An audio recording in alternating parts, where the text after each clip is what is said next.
Someone asked us to talk about living with your parents as a single person. I don't have like this grand and detailed or persuasive thought about this. This is just like my 2 cents, and hopefully it's helpful. I think that children should stay with their parents um, until they are ready to quote unquote launch, like until they can care for themselves.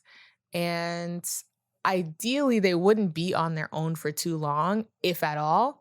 I think for men more than women, it would be natural to leave the house just to get a feel for what it would be like to take care of everything by yourself, to, rent a place to live or perhaps, buy a place to live, depending on, the financial situation and kind of like paying bills and doing all that stuff. But honestly, depending on how your parents have set up the home, they could simulate that for you. Like you could get a similar experience still living at home. But, it's good to, if you have the opportunity, if you're not married yet and you're like finished with school, you're working and you're like, I can afford, let me go out and care for myself. I think that is good. Now, women can also do that. I wouldn't say halt your life on account of, you know, not being married at maybe an age that you thought or at a younger age.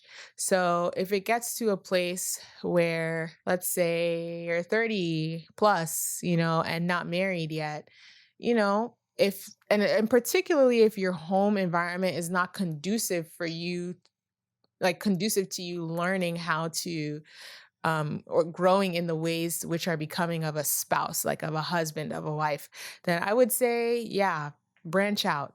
Um, but some people have better home situations where the parents, encourage them to still be independent, maybe encourage them to pay bills in the house and teach them, like when it comes to the women especially, but men and women both need to know how to do things around the house. Teaching them and allowing them to do things around the house. I think in that case, it's okay to stay home until you're married. But what I find is that when a lot of people stay home, their mother is still cooking for them every day, not charging them rent. Their fathers, both parents are just not really treating them like adults. They're still treating them like children. And so, if you feel like your growth is being stunted staying home, then I feel like it's okay to move out. From my recollection, the Bible doesn't have much to say about whether that is like, if there's anything sinful about that. But the Bible does say, a man shall leave his father and mother and join to his wife. So I think conceptually, I imagine he's leaving his parental home and going into a new space with his wife, but also people married younger then. And I do think it's good, if at all possible, to marry younger so that you're not in your parents' house when you're 35, like, or 45. So hopefully that gives a little bit of an idea of what, at least I won't even say I'm speaking for Thomas, at least what I think about that. And these ideas are not like ideas I like ruminated over for a long time. So I would love to hear your comments below. Let us know what you think. And, I would love to engage with you on this topic. I don't know if I moved out of the house or didn't move out of the house. It's more like I was like in and out of the house because I like traveled. So in a sense,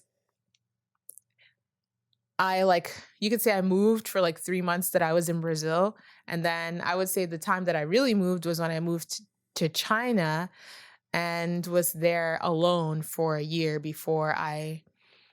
um, before I got married. But home was kind of still home kind of thing. It's not like I like had my own like property or something like that. But yeah, that's definitely considered a move. I did move and live alone, for, yeah, exactly a year before I married. I think, or maybe a year and a half. I guess I met Thomas a few months after arriving, and yeah, and then dated him and married him in a year. So yeah, I don't think there was anything wrong with it. I will say when you live alone, there's more temptation, so just guard yourself, and it wouldn't be a bad idea to even live with a roommate. Not only does it save you money, but there's that accountability piece. So that's something you can consider. if you're concerned about, living on your own. And another thing people talk about, I feel like I'm rambling now, but is that um as I was it this video or a previous video, as I mentioned previously somewhere, sometimes when you live alone for too long, you get used to it in ways that wouldn't serve a marriage. And when you finally get married, it's kind of harder to work through self-centeredness because it's like you were used to taking care of yourself and thinking about yourself first because you maybe lived alone or whatever. Now all of a sudden you have to lay down your life and serve another person, put their needs first, take them into consideration, make decisions together with them. And that can be really hard for someone who lived alone a long time. So just consider that. That could be a reason to at least not live alone, at least live with people, whether that's your family or, like I said, you can consider living with roommates. So that's all.